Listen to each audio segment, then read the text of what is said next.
संकट जब भी आता है, देश पर आए या व्यक्ति पर आए, तो संकट कभी कभी बहुत बड़ा अवसर देता है और संकट तो हमेशा ही अवसर देता है। बस संकट से निकलने का तरीका सोचना चाहिए, विकल्प तैयार रखना चाहिए।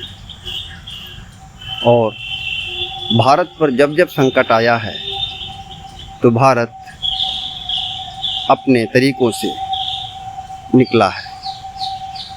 हम 62 के संकट को छोड़ दें। 62 में भारत के विदेश नीति को एक सीख मिली थी और व्यक्ति को भी सीख मिली थी, कुर्सी बैठने वाले को, कि अपने देश के जो खुफिया सुझाव हैं, रक्षा सुझाव हैं, आर्थिक सुझाव हैं, उसे देश को मानना ही चाहिए, तभी राष्ट्रीय हितों की पूर्ति हो सकती है। उस समय की सरकार ने ऐसा नहीं किया और दोस्ती की आड़ में बहुत बड़ी दुश्मनी हो गई। 62 का युद्ध भारत बुरी तरह से हार गया। लेकिन जब 65 का युद्ध हुआ, उस समय प्रधानमंत्री शास्त्री जी थे और उस समय भारत में खाद्यान्न संकट भी था। युद्ध और खाद्यान्न संकट, सेना पेट के बल चलती है। देश जब खाएगा तो ही आगे बढ़ेगा। भारत गेहूं का आयात कर रहा था PL 480 नियम के तहत अमेरिका के। पाकिस्तान के युद्ध के साथ में ही धमकी दिया अमेरिका ने कि भारत युद्ध को रोके, नहीं तो गेहूं का आयात नहीं होगा, निर्यात नहीं होगा। यानी गेहूं का संकट भारत झेलेगा। शास्त्री जैसा व्यक्ति मना कर देता है और उसी समय MS स्वामीनाथन के साथ बैठक करके, जो कृषि वैज्ञानिक रहे, कल उनकी जन्मतिथि भी थी, जन्मदिवस था उनका। लेकिन भारत को हरित क्रांति के द्वारा आत्मनिर्भर बना दिया खाद्यान्न में। ये MS स्वामीनाथन और लाल बहादुर शास्त्री की जो नीति रही, उसका परिणाम रहा। तो भारत उस समय संकट आया तो निकल करके आत्मनिर्भर बना खाद्यान्न में। 71 का युद्ध हुआ, हमने नया पाकिस्तान बनाया। अमेरिका ने धमकी दिया, उसका 7वां बेड़ा हिंद महासागर में आ रहा है। हमने गुटनिरपेक्षता की नीति को आलोचना भी सही, लेकिन सोवियत संघ से 20 साल की संधि कर ली थी।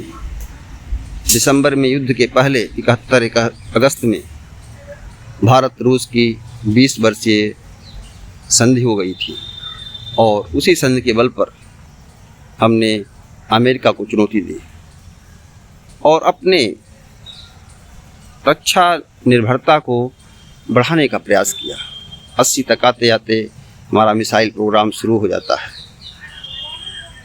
98 का संकट याद करिए, जब भारत ने, वाजपेयी सरकार ने परमाणु परीक्षण किया मई में और नरसिम्हा राव जी आकर कहते हैं कि शाबाश, आपने बड़ा अच्छा काम किया, हम ये काम नहीं कर पाए। देवगौड़ा भी पछताए, हम भी नहीं कर पाए, वाजपेयी जी कर गए। दुनिया के सारे देशों ने, अमेरिका ने, ब्रिटेन ने, जर्मनी ने प्रतिबंध लगा दिए, लेकिन भारत प्रतिबंधों के आगे झुका नहीं और साल बीतते बीतते सारे प्रतिबंध ढीले हो गए। भारत और मजबूती के साथ निकला। आज भी संकट का समय है। 2007-8 का आर्थिक संकट भी भारत ने, दुनिया ने झेला और भारत वहाँ भी मजबूत हुआ। जो भी सरकारें आईं, काम करती रही। अलग बात है कब कौन कहाँ निर्णय लिया, उसकी आलोचना बिंदु हो सकती है। और वर्तमान जो पूरी दुनिया के लिए संकट है, भारत पर अमेरिका की टैरिफ 50% की, अभी पता नहीं कितनी हो जाएगी, कोई तय नहीं है।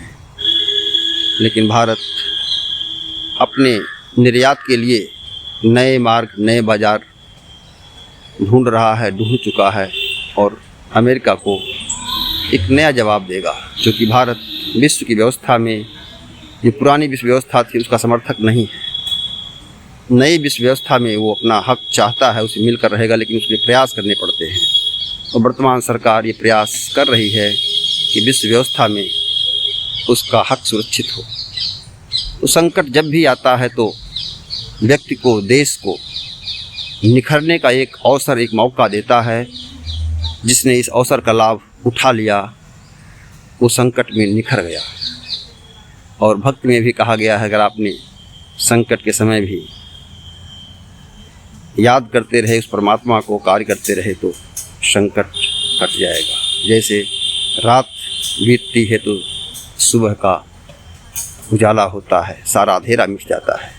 संकट का जो अंधेरा है विश्व पर भी और भारत पर भी ये मिट जाएगा। बस हम सभी भारतवासी मिलकर के वर्तमान नेतृत्व के हाथों को मजबूत करें और स्वदेशी पर ध्यान दें। नमस्कार साथियों, मीडिया गुरु को लाइक, सब्सक्राइब और शेयर।